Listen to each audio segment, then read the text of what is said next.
Welcome to the Urbanized Podcast. We're four Latinas just vibing. Talking about the things that matter to us most, sharing our experiences, our insights, and our vibes. I'm Vanessa. I'm Jennifer. I'm Maverick. And I'm Caroline. And today we're going to be talking about Latinas in the corporate world. AKA us. AKA us. Surviving the workplace. Yeah, we all come from very different industries, Yes. have different, had different jobs. And experiences. Mm-hmm. Let's chat. Should we start with Vanessa? Vanessa, what jobs have you had? Share with us your Explain your resume. resume. Yeah, basically. Where do I start? So when I was 6, I'm just kidding. No, I'm going to put that. When I was 6, I helped my mom out, cleaning houses, so scrubbing toilets, vacuuming, dusting the wine cellar. I was just earning my buck, trying to get bubble gums and things like that because I wanted $1 there here and there. So, but where it started officially, I was doing all that and I didn't have anything on my resume because I was violating child labor laws. So I was like, okay, I'm going to go work at a McDonald's. And I worked at a McDonald's for a summer. Wow. I don't know if I should recommend it. It's McDonald's. To each its own. And then from there, I started working. I was in college already. So then I started working at Downtown Disney as a cashier. I don't know if I should be saying these names, but I'm just going to put it out there. You don't have to be so specific, but if you want to be, you can. Okay, yeah. So nobody knows. It's a big place. My boss and the coworker was blah, blah, blah. names and addresses. Yeah, so I worked at Downtown Disney throughout college. And then while I was in college, I was also doing internships at school and then out of school too. And then I worked at another touristy location, Honda Center. They do concerts there. I worked retail there. And then after that, I was still in college and I started getting more corporate-y jobs. You did the big customer service ones, Disney and McDonald's. Disney, McDonald's, Honda Center. Did they give any discounts at No. Honda Center for concerts? No. The audacity. We were working the concerts. So we were there from 12 p.m. to 12 a.m. So you got to see the concerts for free, technically. We heard it. And then sometimes sometimes we would I have to go downstairs to warehouse to get an extra size. And we would I saw Justin Timberlake, Demi Lovato, Nick Jonas. Oh my God. So things like that. And yeah. Cool. Well, I don't even want to go after that because she's been hustling since she was 6.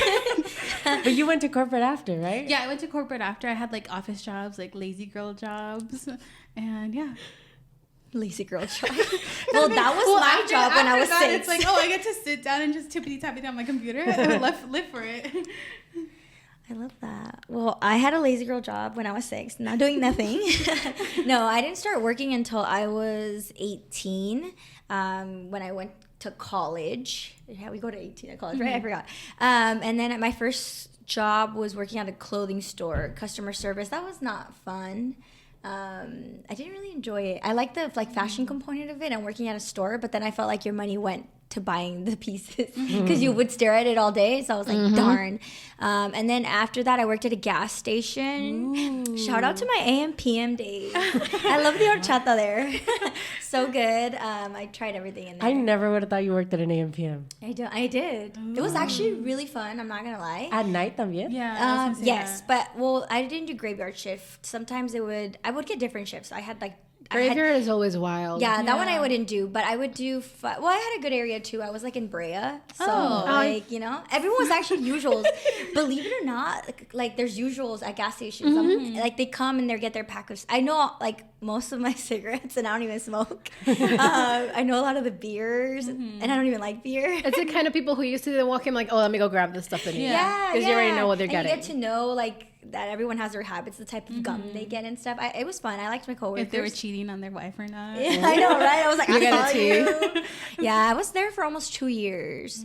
My boss was chill. But yeah, I did that for 2 years, and then I ended up going to corporate and doing internships to get into my major. Did public relations, advertising, weddings. That was interesting. And then advertising, social media marketing in general is where I ended up. Oh, fun. Mine is a little not as fancy. also started at 6, but washing my dad's car so I could get money for snacks and stuff. Yeah. From there, in high school, we were forced to do internships. So I was doing an internship at a nonprofit called Fundación El Universo, which pushed up basically like for people to read a little more. I did a little bit of everything from like the graphic design for whatever courses they were doing at the time, cleaning up the attic. They had boxes and boxes and boxes of books that I had to like organize, and I was having fun reading and doing my stuff there. From there, I was in retail and pharmacy for 5 years. I did both front store and pharmacy stuff. It gets interesting. You get to know a lot of people. You get the crazy stories. Yeah. The crazy regulars too. Shoplifting gets fun. Not doing it, but same people. Just to make that clear, we're not committing crimes here. Would you chase people? I feel like you would. No, You'd be like, we're not allowed. No, we were not allowed. But there were people who you already knew that they were the usual shoplifters. So you started walking. I'm like, dude, you're not allowed in the store. Just don't make my day hard. Just get the heck out of the store. No, I love that you're saying they're usual shoplifters. So they think they're being slick, but you're like, homie, I saw you last week, but I was minding my business. They would get caught every single day. And they'd come back to the same one. I would be so embarrassed to No, they were known around the freaking area, and you're like, dude, you know you're not supposed to be Did they look here. like normal people? Some of them did. Some of them did look sketchy. There was one which, like, my coworkers would probably know, like, we knew him as the ankle bracelet guy. Oh my God. And every day he would come in. Every day he would come in to try to steal beer and put, like, the cans up his pants. I'm like, dude, we can see your pants or stuff. But just get the hell out of the store. We can't chase them. Just don't make our job easier and just leave. From there, I was in sales in the legal industry for almost 3 years. And now I'm trying to get a little more towards my artsy side, which is the stuff that I actually enjoy doing. Also, I do really like the administrative stuff. I have fun like answering emails and making people easier. I like taking notes and all that stuff. For those of you that don't know this, Mafid is highly organized. She is. And attention to detail. Yes. And she means it on her resume. Please hire her. Thank you. Yes, please hire me.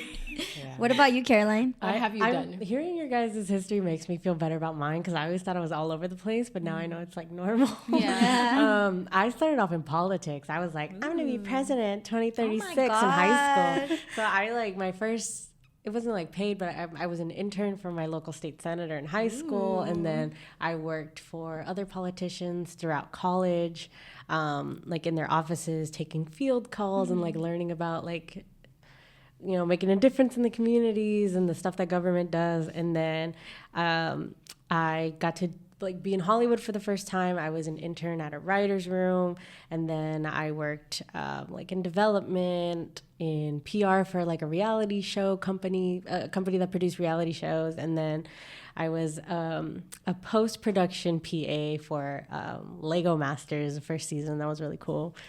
And then from there, the pandemic happened, and that's when I transitioned into marketing and social media. Once our Vibe started, I started getting really into social media, and I've been working at social media agencies ever since. So no retail, no food service.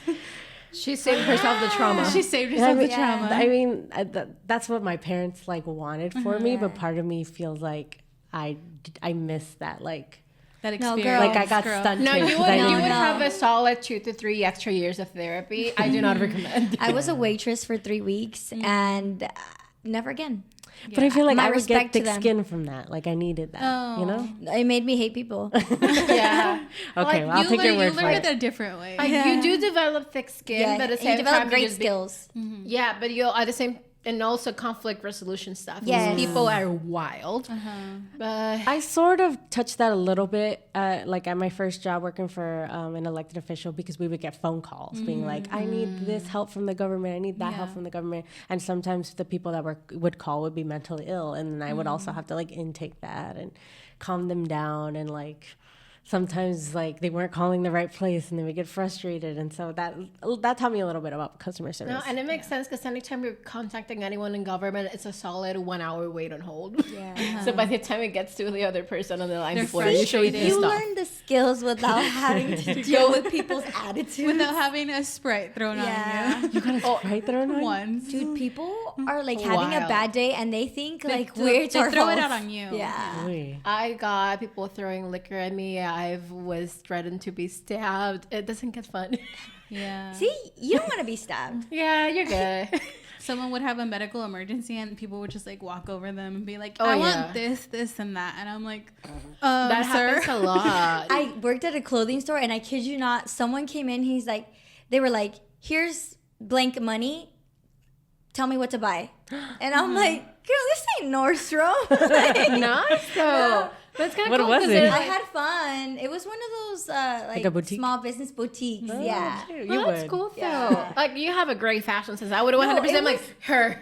I like her style. You can bake my entire wardrobe. It I was don't fun, care. but I just thought like The it was audacity wild. to come up. Like, ma'am, I'm only getting paid $8 an To hour. be a stylist? No. Unless they offered a tip. She did not. But wait, so you guys mentioned that when you guys got into corporate, I have a big question because I feel like I struggle with this trying to explain it to my parents. Do your parents know what you do? No. Oh no, I'm on my phone all day, according to them. That too.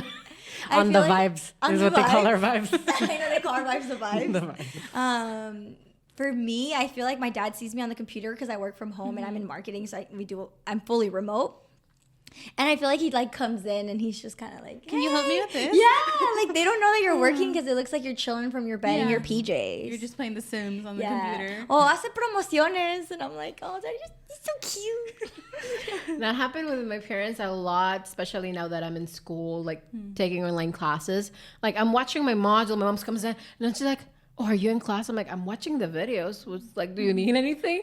But when I was actually in school, she would bring him like, like you have to get your laundry out of the dryer because like I need to do laundry. You have it. It's like on Zoom. Mute your best friend. Yeah. They think like- because you're sitting in front of a computer that like Yeah. you're not doing anything and they can Yeah. ask for whatever. Because sometimes you're like, oh no, I can like help you right now for a bit, and then they like cross that boundary. that's what it is. They're constantly crossing Yeah. boundaries. My mom's always like, "Are you busy?" I'm like, "Mom, it is work hours." So like, But yeah. technically no, but technically yes. Yeah. But what they think I do, they think I make TikToks all day and that's it. And it's like there's a lot more to that. Like I have to they deal see with you on numbers. your phone too. Yeah, they're like, oh, you just like have to come up with ideas, or they'll start pitching me like an idea for a TV show, just because like I might work for someone related to a TV show, and I'm like, That's not what I do. can't do anything for you. Like that's cool, I but get can't out. call Taylor up right now and have your TV show made. I'm dead. But the delusion parents have that, because my parents, I tell them like, oh, I'm going to an interview. They've never had an interview, luckily, so they don't know what an interview is, and they're like, oh, you didn't get the job, but like you went for an interview, so like you should be guaranteed a position. But like, no, it doesn't work that way. Yeah, or they're like, just call them up and show up with your resume. I'm like, unfortunately, it doesn't work that way. You can barely get a hold of people nowadays, and that's even if you find them online. Yeah. But it doesn't work that way. Like for my parents, it was a little easier because my dad did sales for probably as long as I've been alive. Yeah. So it was easier on that side. But it was like, why don't you just make 2 or 3 meetings a day? I'm like, because I'm required to do at least 12 a day. Like I can't. Like. Given that our parents don't know what we do, what's the craziest advice they've ever given you that's like to go find a job? It or doesn't something? help that there's movies like Flamin' Hot and A Million Miles Away where like in the movies they show up to like the CEO and they're like, I'm the best person for this job. Here's my resume. And then they're like, Well, that was nobody's also a done different that. time. Yeah, that's what I Yeah. tell them. I'm like, Mom and Dad, it's not the 80s. Like I can't do that. If I Yeah. show up, the security's like, I'm not even gonna make it to the door because security's gonna like find You're me. gonna get Wanted banned poster. from the place. Yeah, like I live not that far from Walt Disney Studios, and like Disney is like a dream place for everyone to work like corporate wise.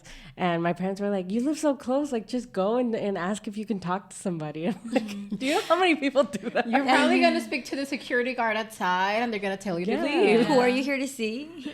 Walt Disney. Get patted down. I would like a meeting with They're Walt like, Disney. "Who's that Forest Lawn down that way?" And like, no, I have a 10 o'clock meeting with Mickey Mouse.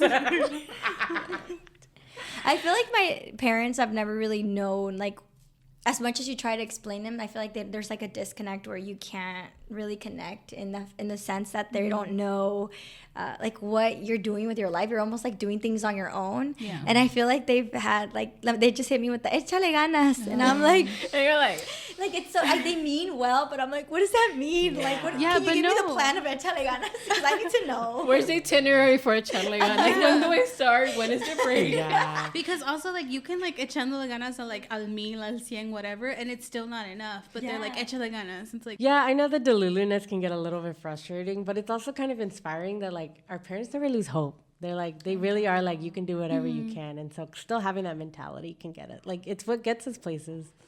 I agree. And I feel like sometimes seeing them so full of hope, it just makes you hopeful. Like, you could be in such a down place, but then you look at them and they're like, "Échale ganas," and you're like, I don't know what that means, but yeah, I will. Okay. Period. With tears in your eyes. I know.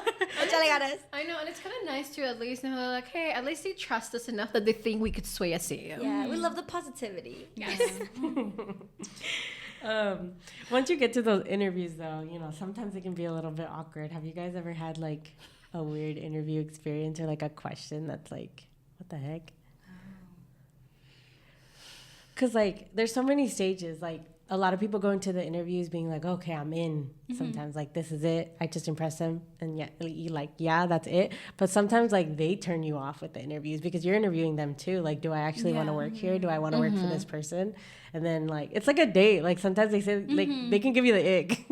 Yeah, they can. I had an interview once where it was 3 guys and workplace manager, red flag, just so you know. But 2 of them were on their phone and one of them was interviewing me. What? And he was almost attacking me, like questioning my skills. And I was like, okay. So I tried to be like confident and being like, puff up my chest, being like, no, these are my skills. Like, why are you questioning them? But then when I got the job, and then we started meeting everyone, and then little by little, it came out that everyone had that experience. So maybe they just weren't good interviewers. Toxic. What about y'all? I mean, was my first job interview ever, and this is back home. So I want to start prefacing that, because even the way we do resumes back home, they ask you for photos. In the job listing, you will see señorita con buena presencia, meaning you have to be good looking if you want to apply. That's wild. So And it's like for a library. not a library. No, but like it's like for things where presencia doesn't even matter, right? Unfortunately, that's the thing with Latin America. But like the job, what was the job? Like you didn't need to show face, Dude, right? it was a call center. Oh, wow. Yeah. There it is.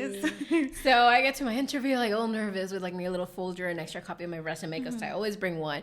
And he's like, okay, what's your civil status? Are you married, single, with kids, divorced?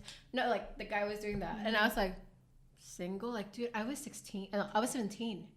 So I was like a month away from turning 18. And I was like, well, I'm like, single? Okay. Do you have a boyfriend? Do you have kids? I'm like, no.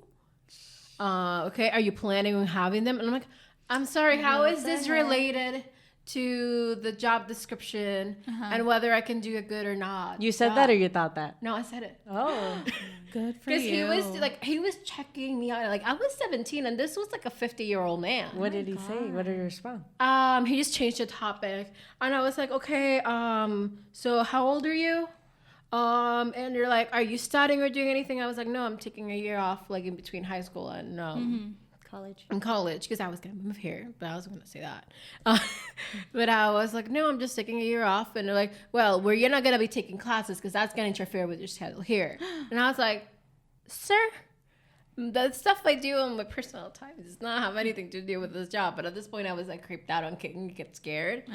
But it was just very, and I was like, why does it matter if I'm planning on having kids? Like, but you're not pregnant. I'm like, are you sure? I'm like, no. Why are you asking a 17-year-old this questions? So did you get the job? I got a call back. Oh. So they wanted to hire me, but I was a month away from my birthday, and I wasn't 18 yet. So they're like, well, just call us back when you're 18. Ooh. And I was like, yeah, I'm So not you said applying. No, I was like, because technically, I was like, I didn't think I was gonna get called back that fast. But you can't work back home until you're 18. Oh. So they were like, just call us back when you're 18. I was like, yeah, no, I'm not gonna. I'm just gonna take German classes. Lose this number. Yeah. Yeah. My experience was actually with a woman. She, this doesn't count for you since you grew up in Latin America, but a lot of us that grew up here, we feel bilingual, so we put bilingual on our resume. You put advanced. Homegirl starts in the middle of the interview, like in Spanish, and I speak Spanish. But not that fast. But not that Poquito. Not that Spanish. And I was already really nervous because it's an interview. And so all the Spanish se fue pa fuera, and I didn't know what to say. And she looked at me like so disappointed, like, you clearly don't know how to speak Spanish. And that like made me feel so belittled because I do, but like, it's not. You put me on the spot. Yeah. And it just, I don't know, it felt already intense. And then the cherry on top was, I had previously worked at a really toxic agency. And so I asked her, what does work-life balance look like at your company? And I actually was really excited to work at this company because it looked like they had really good values and were doing a lot of cool things. And she said, oh, we stay working until we finish what we need to do. And I was like, oh, okay, yeah, that's great. Like, I do too. Red flag. And so I ended the interview, and I thought I really did connect with her besides those two oopsies. But the recruiter that like got me the interview later called me and was like, I heard you brought up work-life balance. That's not actually, I wouldn't advise doing that in interviews because, it doesn't look good to your manager. And I was like, then I don't want to work there. It's not 1990. I'm concerned if a recruiter is saying that, you would think that they're advocating for the best culture fit and that people are treated fairly. Yeah, part of me wonders if maybe something different was said to the recruiter than what I actually said, because what I said, I think it was pretty mild. I just asked, what does work-life balance look like to you? It looked, everyone should have it, and it looks different for everyone. So I wanted to know what it looked like to them, and I guess that was a huge turnoff, and it was a turnoff for me too. Wow, that was my worst interview. Jen, do you have a story? I don't. That's why I haven't said anything. Oh, that's great for you. So good. All for your you. interviews have been great? No, but they haven't been to the point to be alarming. I mean, I haven't gotten the job and like. No, but like that sucks, any but- red flags that have been rising, I mean, typically whenever they kind of say something similar to Caroline, where it looks like you're not going to have a life, I take that as like, oh, I don't want to work there, but I don't think I've had like an experience. Yeah. Good for you, girl. Yeah, I know. Thank A lot God. of companies are doing a big disservice to themselves by doing that, because in the few companies that I had excellent work-life balance, I wanted to work hard for them. Yeah. I was so passionate about what I was doing, and like, because I had that balance, I performed really well. I don't know, and I feel like more people need to tap into that, and they're not. Yeah. No, but jobs where I performed really well, they take advantage of me. They like put me for more hours. They prioritize me over like, I'm always on the schedule, and I'm like, what am I doing? Yeah. So then I don't have work-life balance. That happens too. Yeah, that happened in my first job where like I was just excelling so much, and then like my parents taught me to like, oh, you always have to be the best at everything. But then like in some places you won't be appreciated for that. The way you're appreciated is, oh, that's great, here's more work. Yeah. Yeah, I know. Or that, or they feel threatened. Oh, that can happen too. Yeah, that can happen. It varies. But what are some weird moments you've experienced as being like a minority in the workplace? Oof. It's just like little jokes sometimes where they're like, oh, I love, like, I don't know, just like stuff about tacos or like, I love tacos. No, but it's always like cringe, like, oh, like, where are you from or something? And they're like, oh, Mexican, blah, blah, blah. Hola. And you're like, if I had $1 for how many times I've heard that joke. that was so triggering because that's what I I went do. to Mexico. Like, I've been to Cancun, and I'm like, cool, dude. Like, I was born here, but all right. The majority of my jobs have been in Orange County, and the majority white workplaces, they're like, oh, are you from Santa Ana? Which is like majority like Latino, and like there's Latino businesses, and I'm not from Santa Ana. But the fact that they like assumed that right away when I was like, yeah, the audacity. Wow, that's rude. And I'm like, no, sometimes I lie. I'm like, no, I live in Anaheim Hills. I would like more girly. I live in Yorba Linda, Laguna Niguel. If you know, Lake you know. Forest. Yeah, if you know, you know. You know what? I have seen a difference between. So I've worked at a Hispanic marketing agency, and then I've also worked general market agencies. And believe it or not, working in Hispanic agencies has been an interesting journey because their rules are so different than ours, and some of the stuff they do is like so out of pocket that I was like, I remember one time I was working, and this is like a senior level person, and they were like, "Hola, bizcochito." And I was like, I'm pretty sure that's like not appropriate in the workplace. It's like somebody calling you sexy.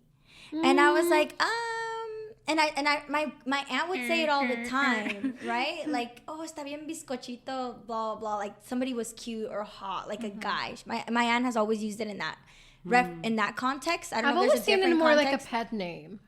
Kind of like calling someone sweetheart. But you shouldn't call someone sweetheart. If a guy called me See, honey there's in the workplace, Like, I don't find it odd. if a guy called you sweetheart, Yeah. I've got a call. And he's your manager. then it's a Latin American culture versus American Yeah, culture. see? We're usually, for us, we're a little more like caring on that kind of See, side. that's why I didn't say anything. We're warmer in that kind of way. Well, it's because we tend to know that there's other intentions when people do that. When people are overly sweet in the workplace, we're like, No, I know, but I just Yeah, feel like there's he's difference. flirting and he's married.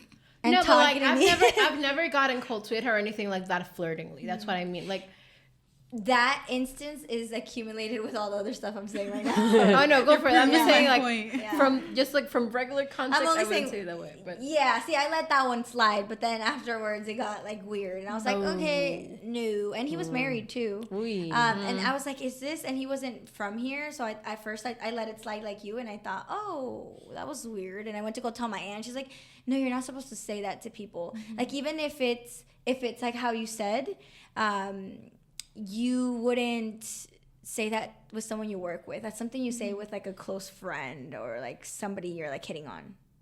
There's no boundaries. Yeah. But again, my family's from Mexico, so maybe in Ecuador it's different. yeah, I'm like, I don't know, like And also, this person was not from. They were not from Ecuador either, or Mexico. They were from a different Latin American country. yeah, I don't know. I'm like, I just feel like, at least in my experience, like I haven't gotten hit on, thank goodness, because I would have hit them. Oh my gosh. No, but it's just been more of like a, like when I used to volunteer, like one of my old supervisors, like, and she was the one, she would call me sweetheart because she was like my grandma's age. So I haven't seen it like on that, like crossing a boundary. It's more like being nice.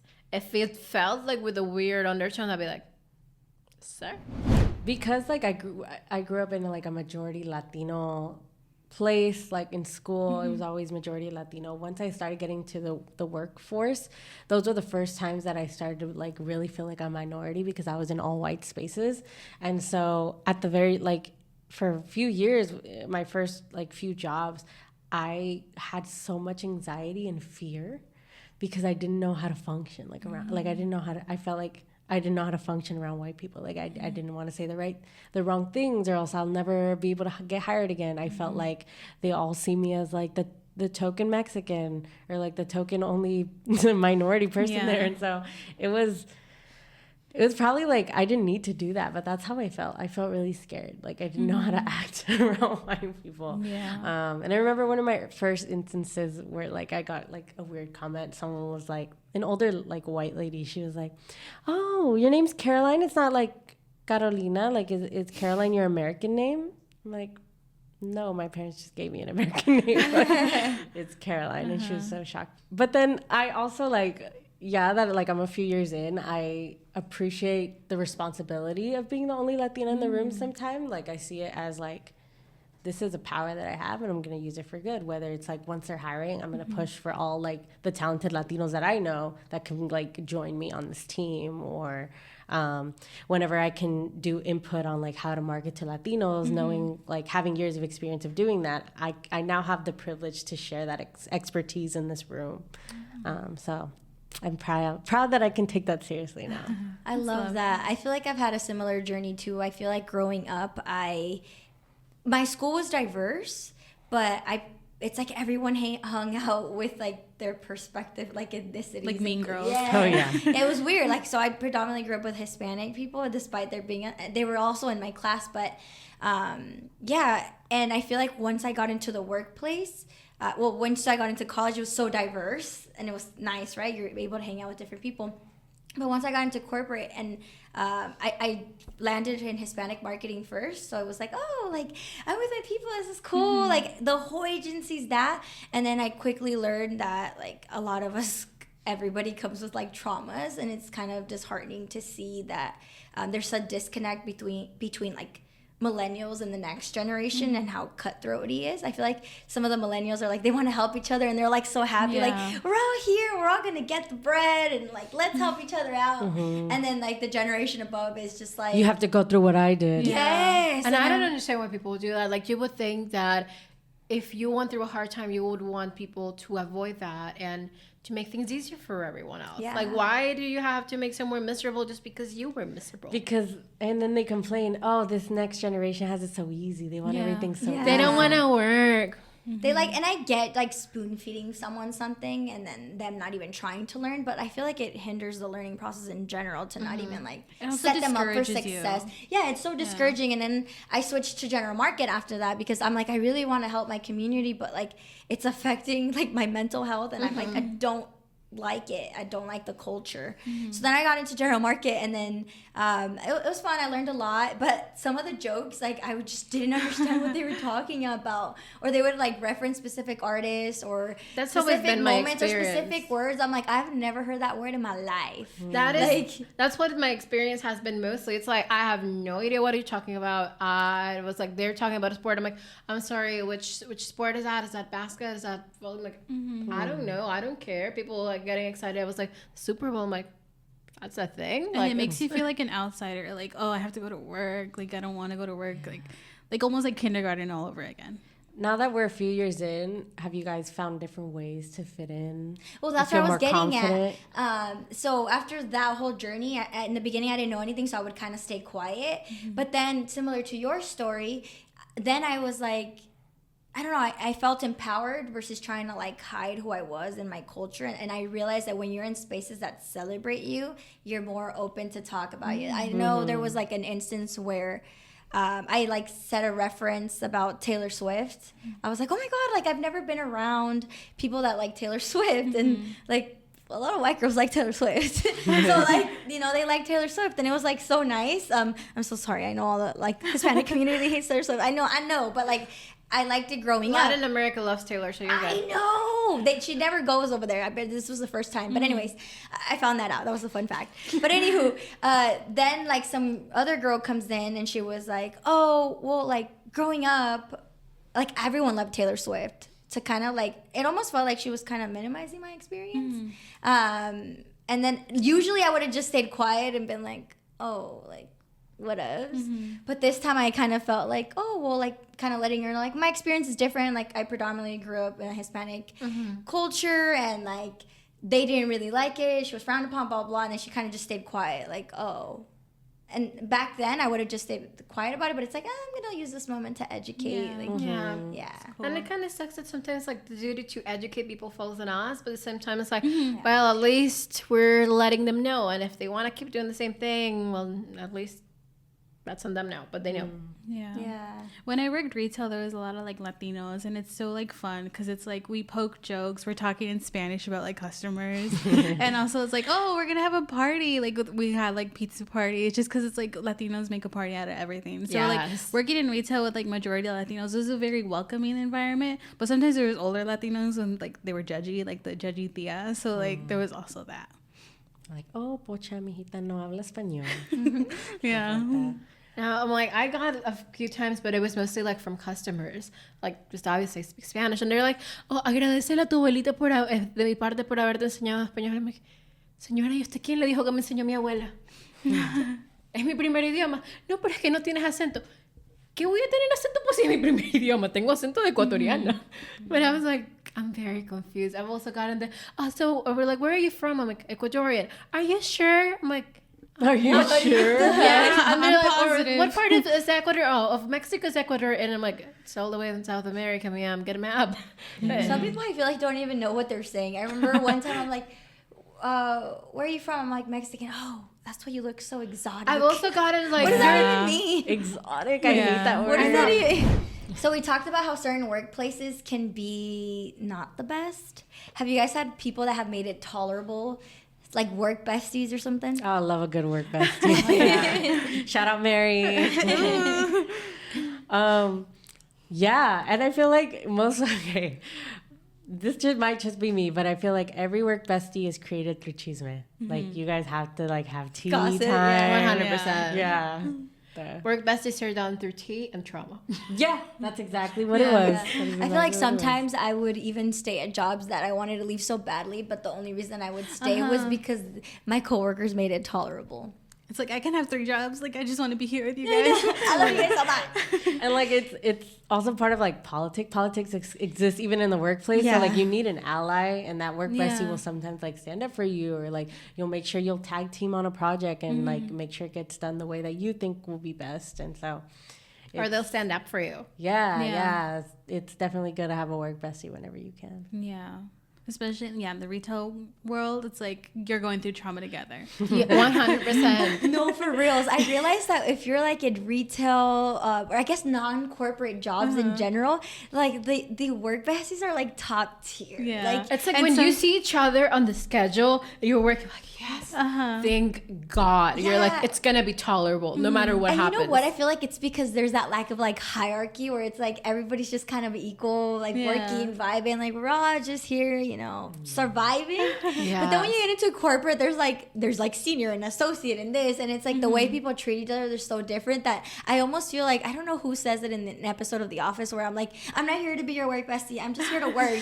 Because they make it like, obviously if I click with someone and I vibe, like I'm there for it, like for sure. Yeah. But there's just it's so much harder because some people are just so different in corporate that I'm like, And it's also you like look scary. No yeah. thanks. You look they're like a also like you're backstabby higher snake. up, so it's like, can I be work bestie with you? Are they going to snitch on me? It's usually Yeah. like same level, but have you guys kept in touch with work besties? Oh, yeah. Yes. No, I They still have... stay they real besties. No, I'm still in touch with some of my retail work besties, and I still get the tea even I'm not working there anymore. Yeah. Like the store I used to work at closed. They got sent out to the different district, and I'm still getting the tea.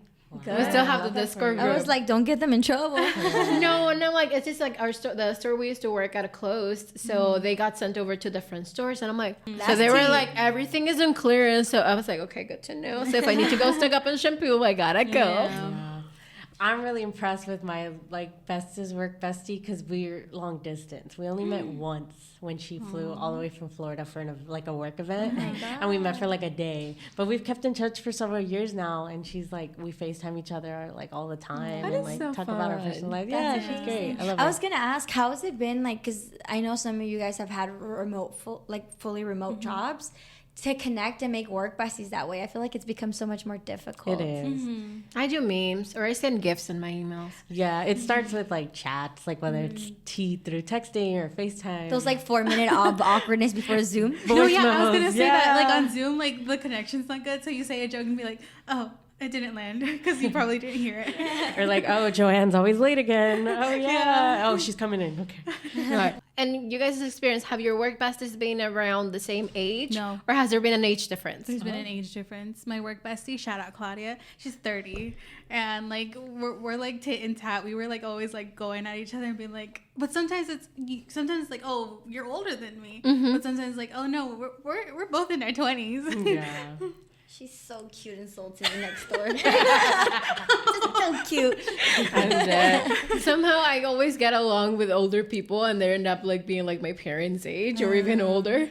So it's always been like, a while back I was like, I forgot one of my my tumblers in the car, and it had some matcha on it, and it's been there for a couple of days. So I was like trying not to throw up in the kitchen while I'm washing, and he came in and I'm like, let me do it. And he was just like, I'm trying not to gag and like covering my face with a scarf so I didn't smell it. He's like, dude, I have 3 kids, I'm good. I'm like, Oh. Yeah, sometimes you forget they have kids. I they know, have, and like, sometimes your a kids are your spouse. age. Yeah. And you're like, And they're like, oh, my kids are driving me crazy. And I'm like, why are they doing that? I'm like, my age. No, yeah, I was like best friends with my manager at one of my office jobs. And I was like, I don't know how old you are. And then she would talk about like her daughter in senior year. And I'm like, what are your steps for knowing like when can I follow them on Instagram? Oh, I never follow them on Instagram unless they follow me.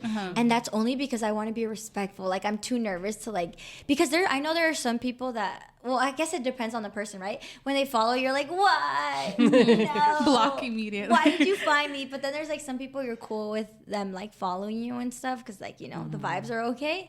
So I just never do it in fear of like bothering someone. In retail? Crossing a boundary. Yeah. I usually ask.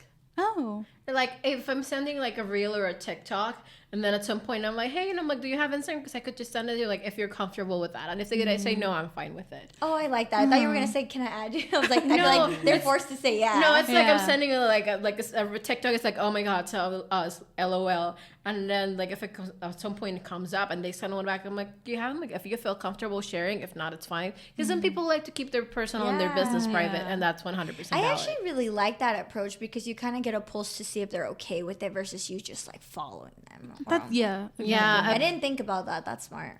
It feels different though in like marketing because I feel like everyone's so chill and like millennials that like it's just like you're what's up, homie? Let me follow you on Instagram. Like even though you you're my know they have an coworker. account because we're like all working Yeah, social. también. That's true. Yeah. I realized that for social media, you kind of do have to add them because when you see examples, it's just so much easier to send. Like for us at work, my boss followed all of us, and then we have like a chat where we just send social examples. It's just so much easier versus doing it on like Teams. Yeah. To your teams. or Why? having to copy the link and then send it on text. Yeah, so I get that. In retail though, like following each other, it's a process of fitting in because you're Yes. like, I'm one of you, like we're gonna follow each other and we're gonna fit in. But in corporate world, it's so like skeptical and be like, should I follow this person? Like in another job that I had, like until my last day, I started following the people that I actually like got along with. Yes, whenever I'm dipping, I'm like, all right, who's cool? You know, let me get you on LinkedIn. Yeah, I know. And I'm like, and for my friends from retail, like we didn't get on social media. Well, like we had each other's numbers, but we didn't get on social media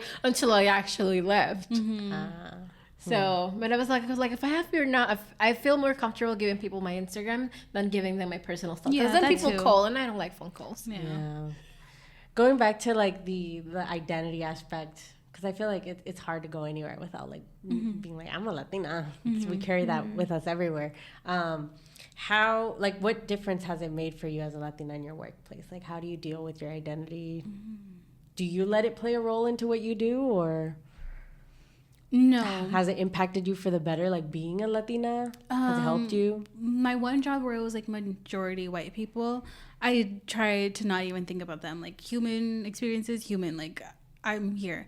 But then like it benefited me sometimes because they saw, like I tried like peacocking, being like, oh, I can talk to the maintenance people, but you can't. And they're going to listen to me, but they're not going to listen to you because you can't talk to them. That's a superpower. It really is. I always got along with all the janitors and the maintenance people. Yeah. I feel like they always like clean my spot a little Yeah. better. And yeah. It's because you just know like they're hustling too. Yeah, I'll never let like my boss call me mija, but if a maintenance worker calls me mija, I'm Yeah. like, gracias, señor. Same. And I'm like, I'm proud of it. I have my flag, and like literally little flag that I put on my desk. I decorate. Like I will happily speak Spanish with anyone who crosses me. Like I don't personally feel like it's something that I need to hide, something that I'm proud of. And it's so much fun when they're like, oh God, we have someone like who needs speaking Spanish. Where's Maria? I'm like, I'm here. I got it. I'm here to And save the problem. And I'm gonna solve the problem. I'm gonna help them because I can't see like my parents when I'm helping people because I know that they come across the same thing when sometimes they're calling somewhere and there isn't someone who speaks Spanish to help them.